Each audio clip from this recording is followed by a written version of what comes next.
Bonjour à tous. Je m'appelle Sandro. Je suis étudiant en deuxième année de master instrumentation mesure à Sorbonne Université.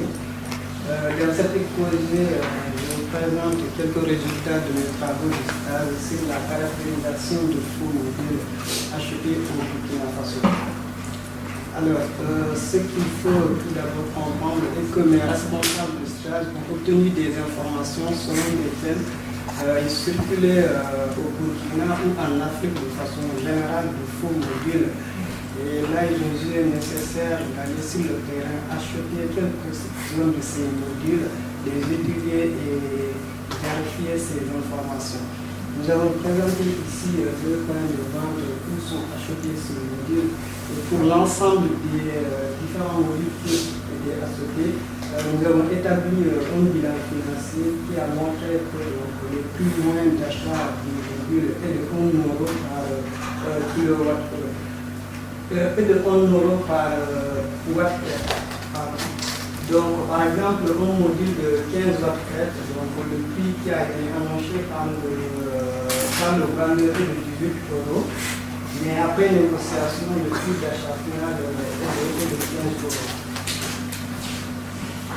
Alors, la méthodologie générale de notre travail consiste d'abord à une collecte de données à Ouagadougou où les modules ont été achetés.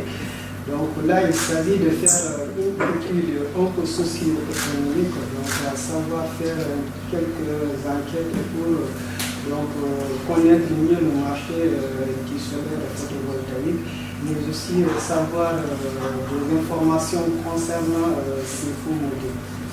Donc, les deux dernières étapes, c'est ce que nous avons fait, c'est d'abord la caractérisation des données, donc les données qu'on a recueillies sur les différents modules, essayer d'identifier les différentes contrefaçons et enfin la caractérisation proprement dite.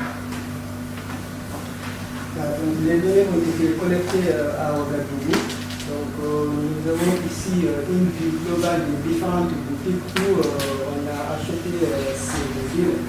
Et le nombre de modules qui a été acheté était de 10. Nous avons eu à caractériser parmi ces 10, 8 d'entre eux. Donc, pour l'identification de la caractérisation, nous pouvons classer ces modules en deux catégories. D'abord, certains défauts ou contrefaçons qui sont visibles à l'œil. Par exemple, c'est le cas du premier module qui présente un comportement un peu bizarre en termes de couleur, mais aussi en termes de liaison électrique entre les différentes zones. Et le deuxième cas, c'est des modules qui sont un peu complexes. Donc là, il est un peu difficile d'observer à l'œil la contrefaçon. Donc, tous ces modules, il a fallu vraiment faire des tests de caractérisation pour essayer d'identifier les fausses modules. Voilà. Donc, la démarche de caractérisation, ça consiste vraiment à classifier chaque cellule pour chaque module. Donc, essayer de voir la liaison qui existe entre les différents modules.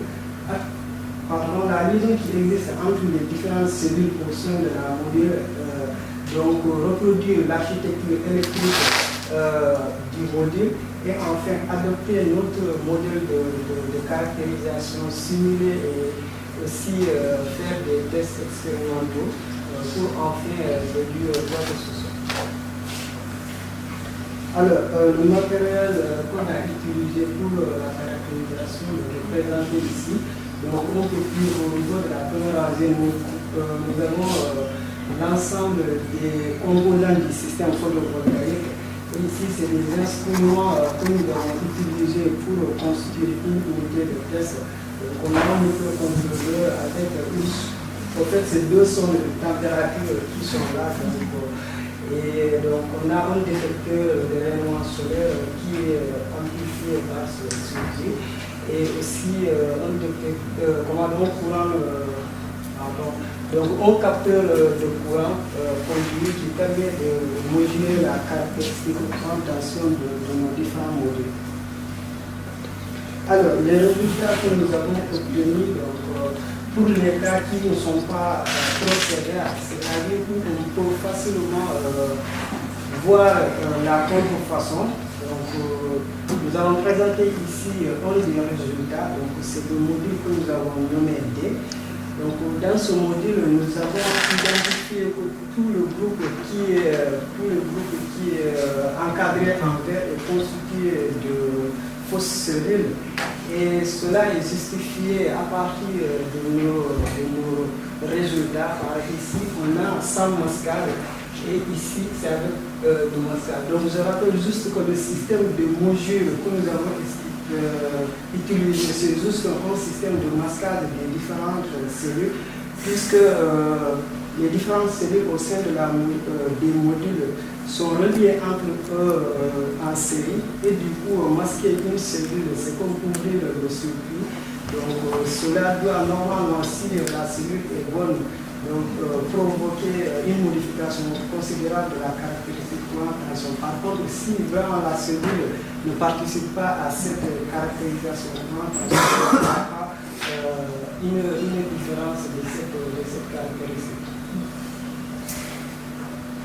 Voilà. Donc ici, nous avons identifié juste 5 cellules. Ces 5 cellules par rapport aux autres, donc, ne sont pas regroupés dans un bloc, mais sont implantés dans des endroits différents. Donc, on peut voir ici cette courbe. Donc, c'est la courbe que nous avons obtenue sans masquer la cellule et en même temps aussi masquer toutes ces 5 cellules. Donc, on obtient la même courbe. Par contre, il suffit juste de masquer une cellule pour obtenir la courbe en vert. Donc ici, nous avons résumé tous les 8 cellules que nous avons, tous les 8 modules que nous avons eu à caractériser. Donc, dans les 3 premières colonnes, donc, nous avons les données que nous avons recueillies sur le module. Et enfin, ici, sur cette colonne, nous avons le nombre de fausses cellules, c'est le nombre total de cellules au sein du module. Et le pourcentage de fausses cellules dans le code représente voilà. Donc, heureusement, nous avons eu un cas, donc, un module où il n'y a pas de fausses cellules. Par contre, pour le module où il y a un nombre important de cellules et de 75%.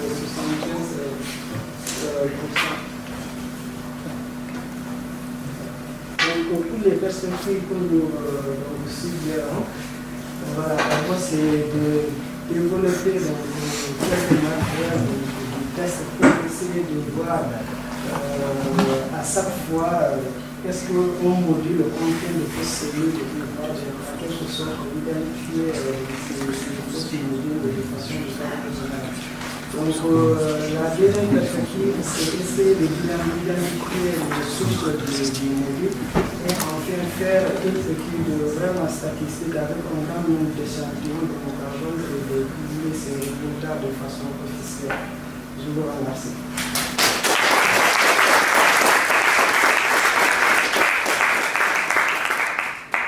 Merci Hassan. Est-ce que vous avez des questions? J'ai entendu des commentaires derrière moi, mais ça va, ça va. Là, dans la liste que j'ai mis, j'ai l'impression que tous les panneaux, il y a des fausses cellules. C'est quoi la proportion sur le marché de l'orchidinabé du coup? C'est rare d'en trouver? Il y a que ça?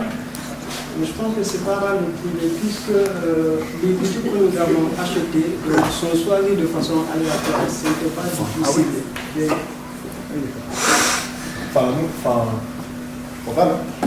Quand on y allait, on a vraiment cherché les faux modules. Du coup, les gens, ils nous prenaient pour des fous. On disait, est-ce que vous... Ils en ont recommandé derrière. Ah, ça se vend bien les faux modules, on en recommandé. Et du coup, les gens, on voulait absolument des faux modules. Et les gens disaient parfois, oui, mais on sait que lui, il vend des faux modules. Du coup, on allait... C'était vraiment une expérience de recherche extraordinaire. Peut-être que c'est difficile aujourd'hui de dire quelle est la proportion de faux modules dans le marché de FNAC. Mais c'est une très bonne question. Et ça a un fort impact sur le développement du système solaire. Oui. C'est plein de commentaires, j'ai l'impression que c'est plutôt des modules qui sont défectueux. Est-ce que c'est des faux modules? Parce que d'après les cours que vous présentez, ça veut dire que les cellules que vous masquez sont en fait en court-circuit. Donc ça peut être aussi parce que c'est des modules qui ont subi des mauvais traitements, parce qu'il y a des défauts au niveau des cellules, mais que volontairement on met des fausses cellules, j'ai un peu du mal à croire. Ça n'a pas ressemblé à une fausse cellule. Tu en as ramené, non? Ouais, j'en ai ramené. Alors c'est quoi une fausse cellule souvent? La plupart du temps, c'est quoi une fausse cellule? Donc, d'abord, pour identifier la fausse cellule, nous procédons à une observation sur la couleur. Donc, la couleur des modules peut nous permettre de soupçonner un peu la fausseté des cellules. Mais ce qui est intéressant, c'est regarder un peu les liaisons entre les différentes cellules. Par exemple, plus on dit de module, donc la liaison entre les différentes cellules n'est pas du tout s'occuper. Mais par exemple, plus se décompte depuis on voit bien que normalement, si c'était des cellules, c'est comme si on a constitué des cellules, puisque la zone qui fait la bonne cellules sont réunies. Là, il y a un problème de cohérence électrique. Est-ce que tu sais, elles sont faites en quoi ces fausses cellules, celles-là? Les fausses cellules, donc, transmettent, c'est des cartons. En fait, c'est juste des papiers imprimés. C'est pas une cellule défectueuse, si vous l'ouvrez, c'est des papiers imprimés. C'est vraiment bien fait. Tout à l'heure, je vous invite à bien regarder ça. Donc ils ont volontairement mis en court-circuit. Ils sont fabriqués où?